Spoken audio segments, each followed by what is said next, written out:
और आज का फटीचर वहाबिया ये वहाबड़ा ये रसूल के बराबर पहुंचने की बात कर रहा है, रसूल से मुकाबले की बात कर रहा है। अबे अभी तो अबू बकर का मुकाबला ना कर सका, तू तो अभी उमर के बराबर नहीं है, तू तो अभी अली के बराबर नहीं है, तू तो उस्मान गनी के बराबर नहीं। अरे ये तो बहुत बुलंदो बाला है, हुजूर के आखिरी अदना सहाबी के बराबर तू नहीं है। जब सहाबी के बराबर नहीं हो सकता तो नबी के बराबर कहां से हो?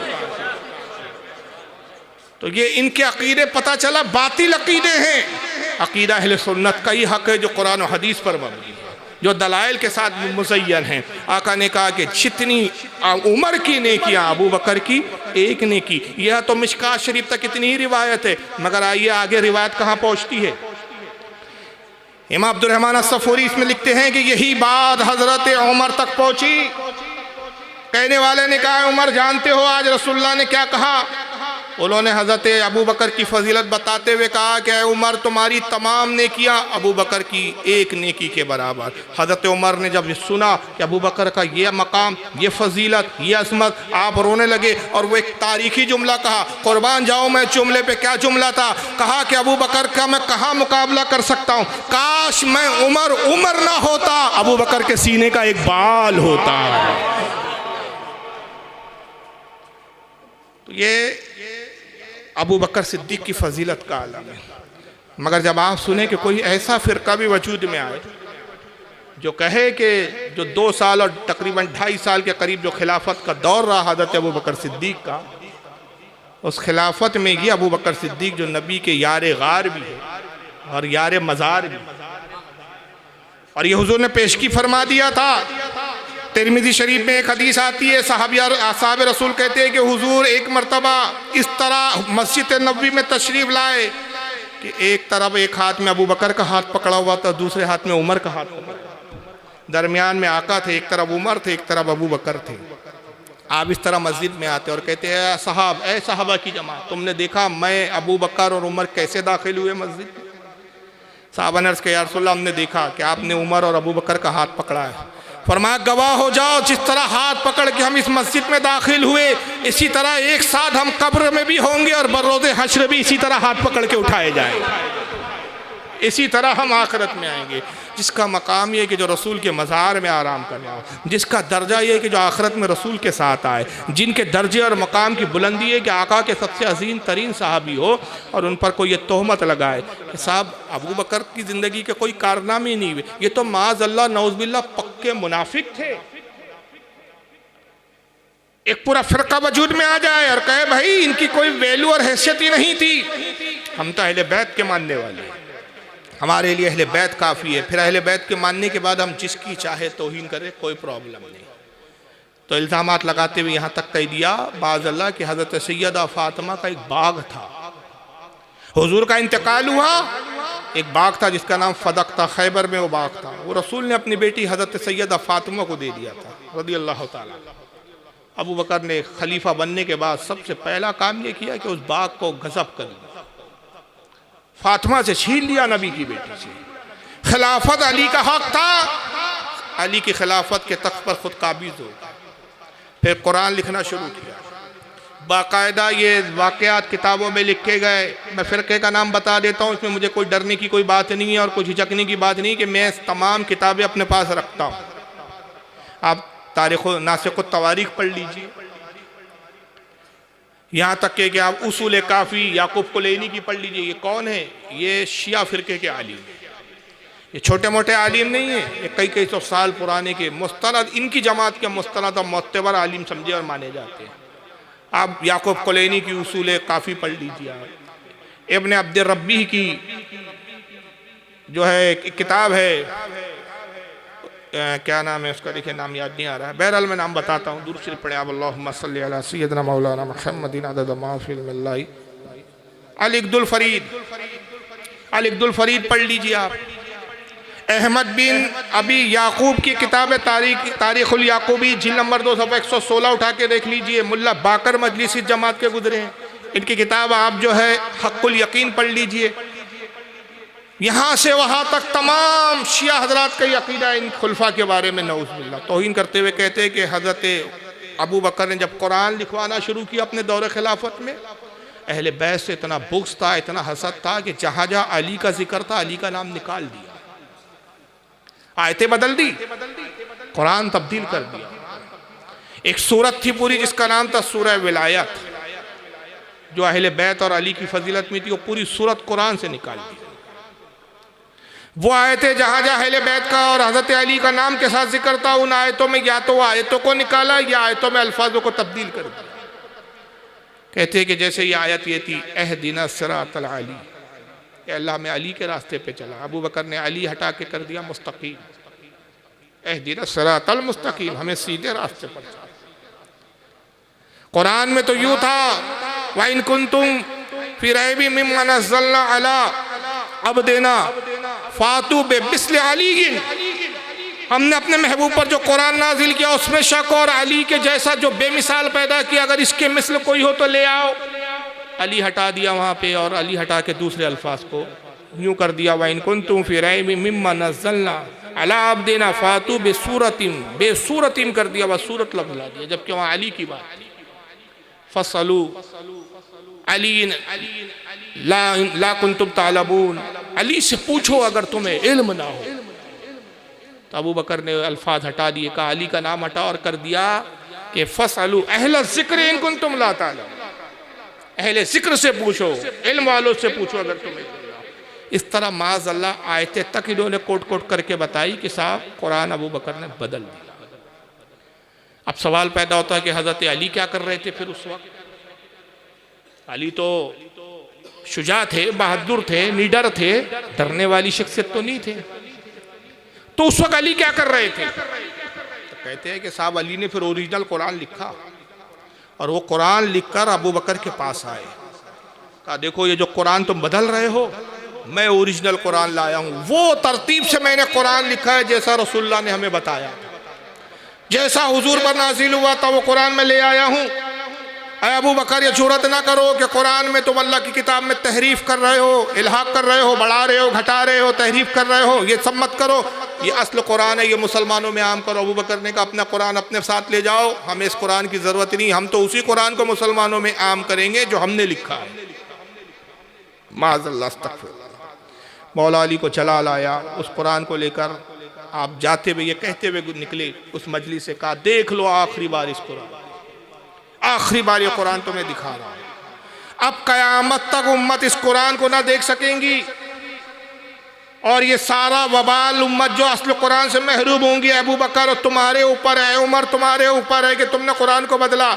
और अली वो कुरान लेकर घर आ गए, फिर हज़रत इमाम हसन को दिया और कहा बेटा हसन ये कुरान किसी को ना देना, अपने पास महफूज रखना, सिर्फ अपने वसी और अपने नायब को देना। कहते इमाम हसन ने वो कुरान फिर इमाम हुसैन के हवाले कर दिया, इमाम हुसैन ने वो कुरान हज़रत इमाम ज़ैनुल आबिदीन के हवाले कर दिया, इमाम ज़ैनुल आबिदीन ने वो कुरान इमाम बाकर को दे दिया, इमाम बाकर ने हज़रत इमाम जाफ़र सादिक को दे दिया, हज़रत इमाम जाफ़र ने हज़रत इमाम मूसा रज़ा को दे दिया, उन्होंने हज़रत इमाम मूसा कासिम को दे दिया, हज़रत उन्होंने इमाम तकी को दे दिया, उन्होंने हज़रत इमाम नकी को दे दिया, हज़रत इमाम नकी ने इमाम हसन अस्करी को दे दिया, इमाम हसन अस्करी ने इमाम मेहदी को दे दिया। इमाम मेहदी वो कुरान लेकर गायब हो गए गार में। क़यामत के वक्त जब 40 साल हुकूमत होगी मुसलमानों की, जब वो तशरीफ़ लाएंगे असल कुरान लेकर आएंगे। गोया आपके और हमारे पास जो इस वक्त कुरान है वो कौन सा है? इनके कहने के मुताबिक तहरीफ शुदा डुप्लिकेट कुरान। हो सकता है मेरी बात पे आपको यकीन ना हो, जिन किताबों के मैंने नाम लिए उन किताबों की आप में से किसी ने यकीन के साथ मैं कह सकता हूँ किसी ने शक्ल भी नहीं देखी, क्योंकि किताबें अव्वल तो हिंदुस्तान में नहीं मिलती, किताबें उसमें से अरबी वाली किताबें हैं सब, मैंने सब ईरान से और करबला से जो जाते हैं ज़ायरीन हमारे सुन्नी उनके ज़रिए बुलाई है किताबें।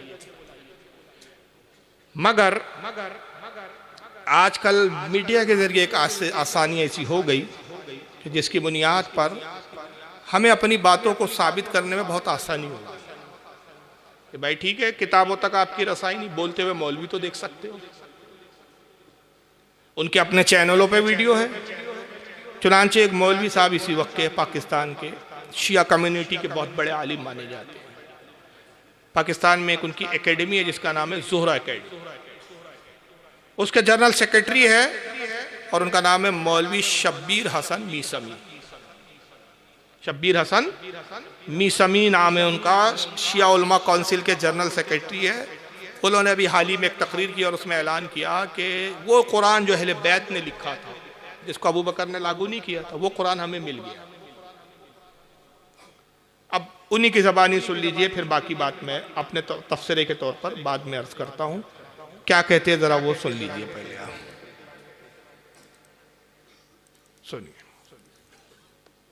और अल्हम्दुलिल्लाह अल्हम्दुलिल्लाह अल्लाह ताला ने ज़हरा एकेडमी को ये तौफीक अता फरमाया, मेरे उस्ताद हज़रत आयतुल्लाह सैयद हुसैन मुर्तज़ा नक़वी साहब को ये हिम्मत दी कि कुरान मजीद के हाथ से लिखे हुए 4 इमामों के नुस्खे उन्होंने तलाश किए हैं और उन पर रिसर्च की है, और आहिस्ता आहिस्ता हमने इसकी सर्टिफिकेशन जो है वो ब्रिटिश म्यूजियम लाइब्रेरी से ली है कि ये कागज जो है उसी जमाने का है जो जमाना अमीरुल मोमिनीन सलाम का था। यार ये अल्लाह ताला का एहसान है। मैं अल्लाह ताला का शुक्र अदा करता हूँ कि ज़हरा एकेडमी ने, वैसे तो अल्लाह ताला ने करम किया कि जिनके नाम की थी वो बरकती बरकतें हैं, लेकिन तारीख का ये काम आपको आगे चल के बताएगा। मैं यहाँ से इस वक्त बयान करने की पोजीशन में नहीं हूँ, वरना अहले सुन्नत के साथ हमारे इख्तलाफात एकदम से खड़े हो जाएंगे और हम फिर उसको हल नहीं कर सकेंगे। जैसे कि इस वक्त तो दुश्मन ढूंढ रहा है वो एक छोटी सी चीज मिल जाए इख्तलाफ की, उसको ऐसा धमाका कर दिया जाए। लेकिन जब पूरे 4 नुस्खे सर्टिफाई हो जाएंगे, उनके अंदर जो चीजें मिसिंग नजर आ रही हैं उनको हम सर्टिफाई कर लेंगे, तो आपके सामने वो पेश किया जाएगा और आप उसकी ज़ियारत भी करेंगे, दीदार भी करेंगे, और इंशाअल्लाह तारीख इस बात को लिखेगी कि जहां इनकलाब इस्लामी की बरकत से तशय्यो को इतनी इज्जत मिली, वहां तशय्यो ने ओरिजिनल कुरान मजीद को ढूंढ निकाला और अवाम को वापस दे दिया। क्या समझे आप पूरे वीडियो का मामला? कह रहे हमें 4 नुस्खे मिले हैं जो इमामों ने लिखे थे हमारे, और वो 4 नुस्खों को हमने क्या किया है, सेटिस्फाई करने के लिए, वेरीफाई करने के लिए किसको दिया है हमने, किसको भेजा है वो जी, किसको भेजा है? बड़ी खास बात है ये, उन्होंने भेजा है ब्रिटिश म्यूजियम लाइब्रेरी को। ब्रिटिश यानी अंग्रेज, अंग्रेज़ों को दिया है कि भाई आप तस्दीक करके बताओ कि ये उसी ज़माने का कागज़ है, उसी ज़माने की तहरीर है, ये वही कुरान है कि नहीं ओरिजिनल, यानी कुरान हमारी किताब है और उसकी तस्दीक अंग्रेज़ करेगी। अब ये तो कोई छुपी ढकी बात नहीं है बोलता हुआ मौलवी, इसका मतलब क्या हुआ कि हमें ओरिजिनल कुरान मिल गया है और जैसे ही वो वेरीफाई हो जाएगा, सेटिस्फाई हो जाएगा, तो उसके बाद हम वो कुरान जो है लाकर उम्मत को पेश करेंगे। इनकलाब के बाद, इस्लामी इनकलाब जो ईरान में आया इनके बकौल, उसके बाद हम बड़े दावे से फ़ख्र के साथ कहेंगे कि अल्लाह ने इस ज़माने में इनकलाब इस्लाम के ज़रिए अहले तशय्यो को जो उरूज दिया, उसमें ये भी एक कारनामा अहले तशय्यो ने, शियाओं ने यह अंजाम दिया कि उम्मत तक ओरिजिनल कुरान पहुँचा दिया। तो आपके और हमारे पास कौन सा कुरान है? डुप्लीकेट है। अब जो उम्मत इतना बड़ा इल्ज़ाम लगाए हज़रत सैयद अबू बकर सिद्दीक पर, वो तो एक तरफ है कि अबू बकर सिद्दीक के बारे में झूठ गढ़ते हैं, तोहमत लगाते हैं कि उन्होंने कुरान बदला, लेकिन उससे बड़ी तो तौहीन ये है कि माज़अल्लाह वो ये कह रहे हैं कि आज तक जितने उम्मत पढ़ते हुए आ रही है, 14 साल से जितने बड़े बड़े औलिया इमाम पढ़ते हुए आ रहे हैं, हम पढ़ रहे हैं और आने वाले ज़माने तक पढ़ा जाएगा, ये सब डुप्लीकेट कुरान ही पढ़ रहे हैं। यही वजह है कि फिर वसीम रिजवी जैसे इन्हीं की जमात से लोग उठते और कहते 26 आयतें कुरान से निकाली, लेकिन हम कहते हैं कुरान का ना ज़ेर सब बदला जा सकता है ना ज़बर बदला जा सकता है, जैसा नाजिल हुआ था वैसा ही मौजूद। और इसकी वजह क्या है? खुद कुरान गवाही देता, कहता है, अल्लाह फरमाता है ज़ालिकल किताबु ला रैब फीह, ये बुलंद रुतबा किताब, इसमें कोई शक की गुंजाइश नहीं। एक दूसरे मकाम पे पारा नंबर 14 सूरह हिज्र आयत 9 में अल्लाह इरशाद फरमाता है इन्ना नहनु नज़्ज़लना ज़िक्रा व इन्ना लहू लाहाफ़िज़ून। अल्लाह फरमाता है हबीब, ये कुरान, ये ज़िक्र हमने तुम पर नाजिल किया और इसकी हिफाजत हम ही करने वाले हैं। रब कह रहा है हम कुरान के मुहाफिज है, जिसका मुहाफिज परवरदिगार आलम, उसको कोई कैसे बदल सकता? और अगर माज़अल्लाह ये बदला हुआ होता तो आज तक दुनिया कुरान का जवाब ला चुकी होती। कुरान का जवाब ना लाना ही इस बात की दलील है कि ये वही कुरान है जो अल्लाह का कलाम है और अल्लाह का नाजिल करता है। क्योंकि कुरान 1400 साल से चैलेंज करता हुआ आ रहा है। अल्लाह फरमाता है वइन कुंतुम फी रैबिम मिम्मा नज़्ज़लना अला अब्दिना फ़अतू बिसूरतिम मिन मिस्लिही वअदू शुहदाअकुम मिन दूनिल्लाहि इन कुंतुम सादिकीन। ऐ लोगों, तुम्हें इस बात में शक हो कि हमने अपने ख़ास बंदे मोहम्मद पर जो कुछ नाजिल किया ये अल्लाह की तरफ से नहीं, इसमें तुम्हें डाउट हो, शक हो, तो तुम अल्लाह को छोड़कर जितने तुम्हारे हवाली मवाली है सब मिल जाओ, और अगर तुम सच्चे हो तो इसके जैसी इसके मिस्ल एक सूरत बना ले आओ। ये कुरान चैलेंज कर रहा है, सब मिल जाओ, अकेले नहीं, सब मिल जाओ, कुरान की तरह एक सूरत ले आओ। फ़इल्लम तफ़अलू वलन तफ़अलू। ए हबीब, जब वो ना ला सके और हम पहले से ही फरमा देते हैं कि वो लाई हरगिज ना ला सके, तो कुरान ने पेशगी कह दिया कि इसका जवाब लाया भी नहीं जा सकता, तो कैसे डुप्लीकेट हो सकता है। लेकिन नौज़ुबिल्लाह इस तरह की तोहमतें लगाई गई, और आज ऐसी ऐसी बेहुरमतियाँ और तौहीन जो है खुलफा के बारे में हो रही है। क्या होगा भाई कि जिनके मकाम और दर्जे को नबी ने इतना बुलंद किया। आइए ज़रा देखते चले आप। एक इल्ज़ाम हज़रत उमर पर क्या लगाया गया, हज़रत अबू बकर के खिलाफत हज़रत अली की छीन ली थी अबू बकर ने, माअज़ल्लाह अस्तग़फिरुल्लाह। जब छीन लिया, खिलाफत भी छीन ली, तो हज़रत अली ने बैत नहीं किया। फिर हज़रत फातिमा का बाग खा गए, तो हज़रत फातिमा जो है अबू बकर के दरबार में आई अपने बाग का मुतालबा करने के लिए। कहा फदक जो बाग है जो नबी पाक ने मेरे वालिद ने मुझे दिया था, मुझे हिबा किया था, वो बाग मुझे वापस करो। अबू बकर ने देने से इनकार कर दिया, और उसके बाद फातिमा रोते हुए वहाँ से चले गई। तो हज़रत उमर, खालिद इब्न वलीद, अम्र इब्न आस, ये सब सहाबी है, और उसमें कहते हैं कि अबू बकर का एक ग़ुलाम था जिनका नाम था कनफज। इनको अबू बकर ने भेजा और कहा जाओ अली के गले में फंदा डाल के और गिरफ्तार करके खींचते हुए लाओ और उसको मजबूर करो कि मेरी बैत करे। तो हज़रत उमर पहुँचे दरवाजे पे, दरवाज़ा खटखटाया, अंदर से आवाज़ आई। ये सब फर्जी दास्तान है, ये मतलब ये ना समझे कि मैं हकीकत बता रहा हूँ, ये उन्होंने जो गढ़ी है वो बता रहा हूँ। और इससे आप ये फैसला करके उठे कि जो हमारे खुलफा राशिदीन की तौहीन करे वो मुसलमान हो सकते हैं क्या? हम इनसे अहले बैत से मोहब्बत है तो हम इनसे मोहब्बत करने लगे, इनकी तरफ हम राग़िब हो रहे हैं। आजकल हमारा नौजवान इनसे मुतासिर हो रहा है। कहते हज़रत उमर आए, दरवाज़ा खटखटाया, अंदर से आवाज़ आई हज़रत फातिमा की। कौन? उमर इब्न खत्ताब, खालिद इब्न वलीद साथ में, अम्र इब्न आस है, और भी कुछ लोग आए हुए हैं। किस लिए आए हो? अली को लेने आए हैं, अबू बकर की बैत करें। हज़रत फातिमा ने कहा अबू बकर की बैत अली नहीं करेंगे, तुमने उनकी खिलाफत का हक गसब किया है, खिलाफत का हक अब अली का है, तुमने मेरा बाग भी हड़प कर लिया।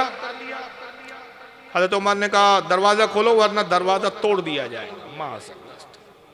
हज़रत फातिमा को गुस्सा आया, जलाल आया, कहा क्या है, नबी को आग बंद किए हुए अभी कुछ दिन हुए और इतनी जुर्रत हो गई कि तुम नबी की बेटी के दरवाज़ा तोड़ोगे? नहीं खोला जाएगा दरवाज़ा। हज़रत उमर ने लात मारी, दरवाजे को तोड़ दिया। अंदर दाखिल हुए, दाखिल होने के बाद हज़रत अली के गले में फंदा डाला, हज़रत फातिमा पर कोड़े बरसाए मार। फातिमा बचाने आई, उमर ने कोड़े मारे और कहते नौज़ुबिल्लाह अस्तग़फिरुल्लाह। खालिद इब्न वलीद ने तमाचे मारना शुरू किया। कनफद नामी जो गुलाम था उसने अली को पीछे से पकड़ लिया, गले में फंदा डाल के खींचते हुए लाए। फिर उमर ने कहा कि घर में आग लगा दो, घर में आग लगा दी गई, घर में आग जलने लगी। हज़रत फातिमा जब बाहर निकलना चाहती थी, जलती हुई एक नाट, जलती हुई जो एक बहुत बड़ा लकड़े का जो हिस्सा था वो गिरा, कमर पे गिरा। नतीजा ये हुआ कि रीढ़ की हड्डी टूट गई और हज़रत फातिमा हामला थी, पेट में बच्चा था, वो हमल ज़ाय हो। और कहते हैं कि इतना सदमा पहुंचा कि रीढ़ की हड्डी टूटी और नौज़ुबिल्लाह जो कोड़े बरसाए गए, जो ज़रबे लगाई गई, कि उसी सदमे से हज़रत फातिमा का इंतकाल हो गया। अभी यही महीना चल रहा है जिसमें ये राफ़दी शिया हज़रत फातिमा का वो मना रहे हैं। क्या कहना चाहिए, उर्स तो मैं बोल नहीं सकता, हमारे हिसाब से तारीख़ भी सही नहीं है, हज़रत फातिमा के कत्ल का वो बना रहे हैं।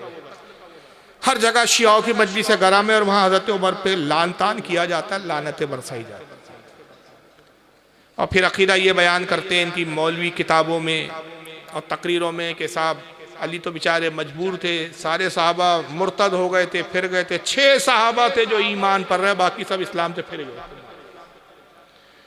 तो तन्हा अली क्या कर सकते थे? अली ने सब्र किया। आखिरी ज़माने में जब इमाम मेहदी तशरीफ़ लाएंगे तो सबसे पहला काम ये करेंगे इमाम मेहदी कि अपनी दादी हज़रत फ़ातिमा की कब्र पर आएंगे और आवाज़ लगाएंगे। हज़रत फ़ातिमा की कब्र शक होगी, फटेंगी, और हज़रत फ़ातिमा से कहेंगे उनके नाम बताओ उन कातिलों के जिन्होंने तुम्हें कत्ल किया, जिन्होंने तुम्हारे साथ ये जुल्म किया। नाम बताएंगे, कब्र से उमर अबू बकर को निकालेंगे और उनको सूली पर चढ़ाएंगे और कोड़े बरसाएंगे।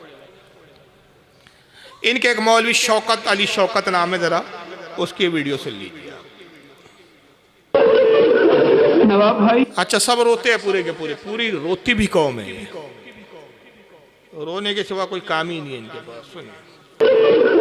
नवाब भाई, जितने औलादे बतूल बैठे हैं, आप सबसे मुझे मेजर साहब इजाजत ले दें। इस अलम की कसम है, एक जुमला मेरे लबों पे आया हुआ है, मेरा बड़ा जी चाह रहा है मैं पढ़ दूं, मगर मैं डर रहा हूं सैयदादे नाराज ना हो जाए।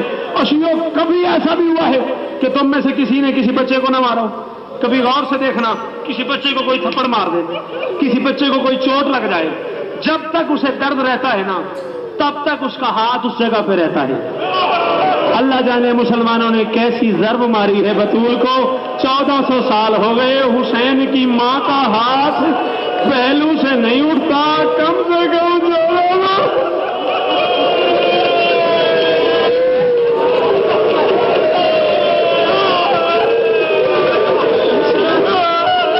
या ज़हरा दुआएं जरूर मांगिएगा, मेरे लिए भी दुआ कीजिएगा। अल्लाह जाने कैसी चोट लगी है हुसैन की मां को। एक जुमला और पढ़ने दो मुझे, बस थोड़े से मसाइल। मैंने कहा ना, किसी सैयदादे का हक है वो अपनी दादी के मसाइल, वरना जहां तक मैंने रिवायत में पढ़ा है, सैयदा बतूल की शहादत सिर्फ वो पढ़ता है जो पर्दे में है। हाँ, आपका जो मौला पर्दे में बैठा हुआ है ना, वो अपनी दादी के मसाइल पढ़ता है। सिर्फ उसी को पता है उसकी दादी के क्या मसाइल। और यही वजह है कि जब मौला तशरीफ लाएंगे, काबा से होते हुए सबसे पहले दादी की कब्र पे आएंगे, कब्र पे सर रख के कहेंगे, दादी उठ के बता उनके नाम जिनकी वजह से तेरा हाथ नहीं उठता। जो मातमी बैठे हुए हो, हाथ मारो सीने पे, शर्म करके नहीं रोना जो मातमी खड़े हुए। समझ रहे हैं? उसने एक मिसाल दिया कि बच्चे को चोट लग जाए, बच्चे के गाल पे कोई मार दे, तमाचा रसीद कर दे, तो जब तक दर्द रहता है उसका हाथ दर्द की जगह पे रहता है। मुसलमानों ने, यानी हज़रत उमर वगैरह, उनकी तरफ इशारा, नाम नहीं ले रहा, इशारा उसी तरफ करते हुए कह रहा है कि मुसलमानों ने कैसी ज़र्ब लगाई नबी की बेटी को, 1400 साल से पहलू से हाथ ही नहीं उठा, ऐसे दर्द में मुब्तला हज़रत फातिमा। और जब इमाम मेहदी आएंगे, मौला इमाम मेहदी आएंगे, तो काबे से होते हुए सबसे पहले अपने दादी की कब्र पर आएंगे और कब्र पर आके कहेंगे कि दादी उनके नाम बताओ कि जिन्होंने ऐसी ज़र्ब लगाई कि 1400 साल से हाथ ही नहीं उठ रहा है। और फिर वो बदले वगैरह लेंगे, सब मस्तवी किताबों में लिखा हुआ है बाकायदा। क्या ये वाक़यात आपके अक्ल में बैठते हैं? तस्लीम करने के लिए तैयार है? आपको समझ में आते हैं ये बातें? तारीख में ऐसी हुई है। जबकि ये वो खुलफा है कि जिनके ज़माने में इस्लाम फैला है, दुनिया के कितने मुल्कों में इस्लाम गया है। इस्लाम पे इनके वो एहसानात है कि क़यामत तक इन एहसानात को उम्मत पूरा नहीं कर सकती, इसका बदला नहीं चुका सकती। हज़रत उमर ने अपने ज़माने में जो अदल व इंसाफ की मिसालें कायम की, वो तारीख़ ऐसा सुनहरा बाब है कि क़यामत तक ऐसी मिसालें पेश करने से ज़माना कासिर है। लेकिन ऐसे इंसाफ पसंद लोगों पर ये तोहमतें और ये फ़िरका इस कदर गुमराह हो गया कि नऊज़ बिल्लाह इन पर हज़रत सैयदा फ़ातिमा के कत्ल का इल्ज़ाम लगा रहा है। और फिर यही नहीं, बल्कि यहाँ तक तौहीन बड़ी इन लोगों की कि ये कहते हैं कि खिलाफत भी जो थी ना, वो तो अली का हक था, अली ने तो दे दिया इसी। और उसमें भी देखिए खुदा की तौहीन। ये एक साहब थे, मर गए अभी, ये कोरोना में ही मरा ये शख्स, ज़मीर अख्तर नकवी नाम है। अच्छा, इनके मौलवी ऐसे ही रहते, टोपी वोपी लगाते नहीं है ये। इनके अकीदा ये है कि भाई गम हुसैन में बस गम में है, बस टोपी वोपी इमामे की कोई ज़रूरत ही नहीं है, नंगे सर रहते हैं लोग। अब ज़रा इंसाफ की सुन। और जाकर लोगों ने कहा, सलमान ने कहा, जाबिर ने कहा, अम्मार ने कहा, सारे सहाबा ने जाके समझाया, भाइयों ये न करो, खिलाफत को मरकज से न हटाओ, देखो अली से अगर खिलाफत हटाओगे नुकसान होगा। अब बता ही तो सकते थे और क्या कर सकते थे। अब रह गया ये कि कुछ लोग मार काट के बड़े पसंदीदा हैं, वो कहते हैं अली चलाते तलवार, भी क्यों चलाते? इख्तियार दे दिया,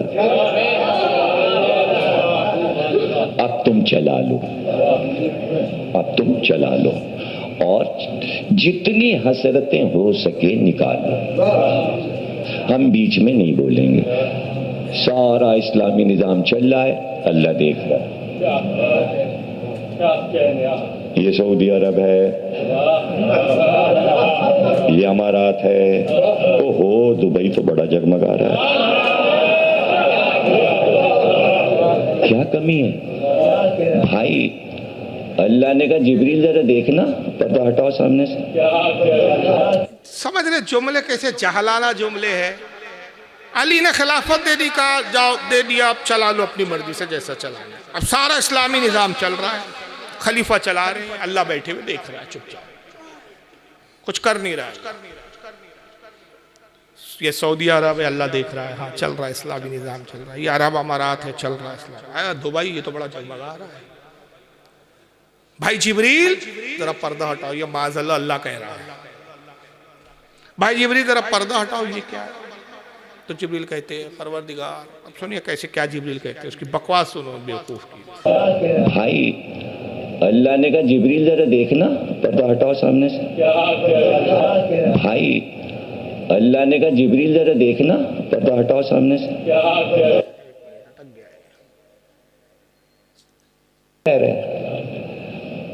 किबला काबा, अल्लाह ने कहा जिब्रील जरा देखना, पर्दा हटाओ सामने से।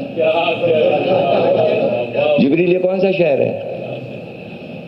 किबला काबा, ये लंदन है। और इसके पहलू में जो बड़ी लाइटें हो रही ये क्या है? किबला काबा, ये पेरिस है। अच्छा फिर इधर जरा दुबई दिखाना। भाई ये पेरिस में और दुबई में क्या फर्क है?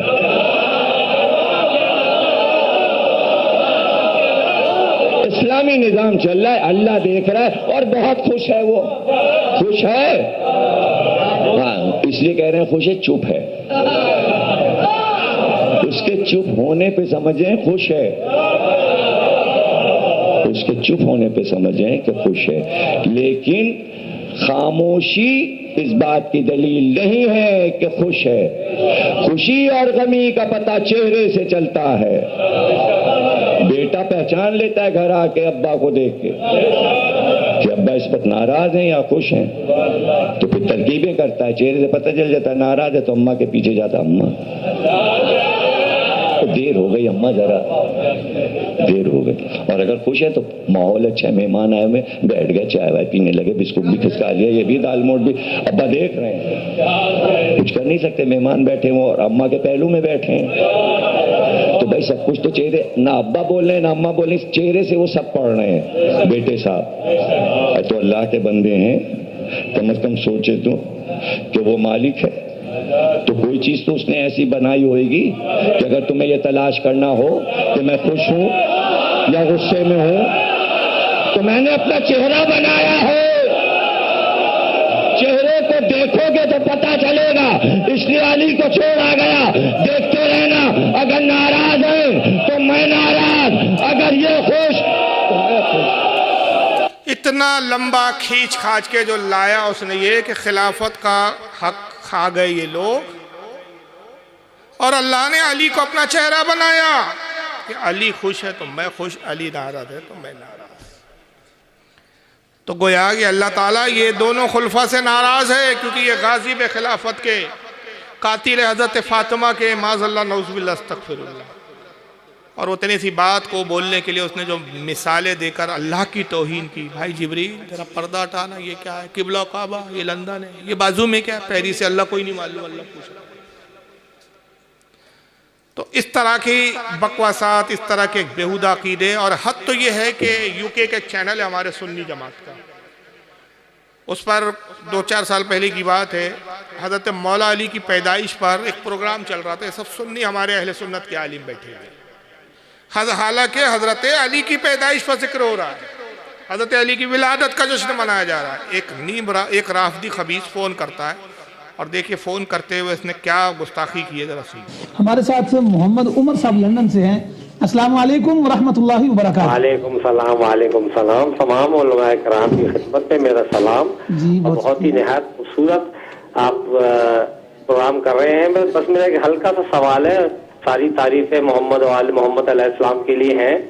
इतनी तारीफें मौला अली अलैहिस्सलाम की गदीर के खुतबे के बारे में बात हुई कि अल-यौम अकमलतु लकुम दीनकुम, आज दीन मुकम्मल हो गया। और रसूल पाक के लिए भी हज़रत जिब्राइल कह के आए कि अगर रिसालत अगर आपने ये विलायत ना पहुंचाई अली अलैहिस्सलाम की, तो आपकी भी रिसालत का आपने कोई काम नहीं किया। फिर वो हजरत उमर का एक वाक़या उन्होंने बताया कि हजरत उमर साहब आप ना सवाल करें आप प्लीज। सवाल मेरा ये है कि जब इतनी फजीलतें हैं तो ये हजरत अबू बकर उमर ने खिलाफत क्यों संवारी? मादर चौदह को क्यों खिलाफत दी गई? भेड़ चौदह उमर पे लालत। ये मैं आपसे ये गुजारिश करूंगा नाजरीन, ये बहुत बदतमीजी है कुफर किया और इतनी बड़ी बदतमीजी ये लाइव आके नहीं होनी चाहिए। खैर काफ़ी देर तक हमारे पता साथ चला। देखिए बदतमीजी उसकी, उसने अपना नाम उमर बताया, जबकि शिया अपना नाम उमर कभी नहीं रखते। लेकिन उमर नाम उसने इसलिए बताया कि जब वो कॉल कर रहा है तो ताकि मेरी कॉल बीच से कट ना कर दी जाए। तो खबीस ने तक़िया किया। तक़िया ये होता है इनके यहाँ कि अपना अकीदा छुपाओ, सुन्नियों के बीच रहो तो सुन्नी बन के रहो, फिर अपने वालों में जाओ तो वहाँ खोलकर फिर हम तो भैया शिया है। तो उसने अपना अकीदा छुपाने के लिए कहा मेरा नाम उमर है। हज़रत अली की बात हो रही है, हज़रत अली की इतनी फजीलत है, ये मकाम है। उन्होंने कहा भाई आप सवाल क्या पूछना चाहते हो, सवाल पूछिए। कहा कि सवाल बस यही है कि जब इतनी फजीलत है अली की, तो फिर इन्होंने खिलाफत क्यों छोड़ी? फिर माँ बहन की गंदी गंदी उसने गालियाँ बकनी शुरू कर। वो गाली में दोहरा भी नहीं सकता, आप अपने कानों से सुन चुके। हमारी हक्कानियत की सबसे बड़ी दलील ये है कि हमारे खुलफा की जब तौहीन होती तो हम पलट कर नऊज़ बिल्लाह अस्तगफिरुल्लाह अहले बैत को गालियाँ दें। वजह क्या है? हम अहले बैत को भी उतना ही मानते हैं जितना सहाबा इकराम को मानते हैं। हम उनका भी एहतराम और उनका भी जो है ताज़ीम को ईमान की जान समझते हैं। ना हम नबी की औलाद की जो है तौहीन करते हैं, ना नबी के असहाब की तौहीन करते हैं। हमारी मजबूरी ऐसी है, जैसे ईसाई अगर कोई रसूलुल्लाह की तौहीन करे तो वो कर लेता है, मगर हम पलट के जनाब ईसा अलैहिस्सलाम को गाली नहीं बक सकते। हमारे नज़दीक ईसा अलैहिस्सलाम की तौहीन करना, अदना से भी तौहीन करना कुफ्र है। लेकिन ये दिखाने का मकसद आज ये मौजू छेड़कर आपके सामने बताना ये चाहता हूँ कि हमारे यहाँ क्या ऐसे लोग नहीं हैं जो अहले बैत की मोहब्बत के नाम पे आज इनसे क़ुर्बत इख्तियार कर रहे हैं, इनसे करीब हो रहे। जब हमारे उलमा समझाते कि भाई वो रस्म रिवाज ना करो, वो चीज़ें ना करो जो इन शिया राफियों की है, तो हमारे वो उलमा से बुरा करते हैं। हमारे उलमा को बुरा कहना शुरू कर देते हैं। अरे भाई किसकी पैरवी कर रहे हो? हम अहले सुन्नत है, हमारे अपने एतकादात है, हमारे अपने अकायद है, और अल्हम्दुलिल्लाह हमारे अकीदों में अकायद में ज़र्रा बराबर भी कोई खामी नहीं। हम ही जन्नती है और हमारे जन्नती होने की बशारत हमारा इमाम यूँ कहता है, अहले सुन्नत का बेड़ा पार है, असहाबे हुजूर नज्म है और नाव है इतरत रसूलुल्लाह की। एक हदीस में हुजूर ने फरमाया मेरे सहाबा सितारों की तरह है, दूसरे हदीस में फरमाया मेरे अहले बैत कश्ती नूह की तरह है। मैंने नूह अलैहिस्सलाम की कश्ती के बारे में बताया, जो उसमें सवार था वो बच गया, जो उसमें सवार थी वो हलाक हो गया। जब कश्ती चलती है समुंदर में तो सितारों से रहनुमाई लेती है। आला हज़रत कहते हैं हम अहले सुन्नत वो है जो अहले बैत की कश्ती में सवार है और सितारों से रहनुमाई ले रहे हैं।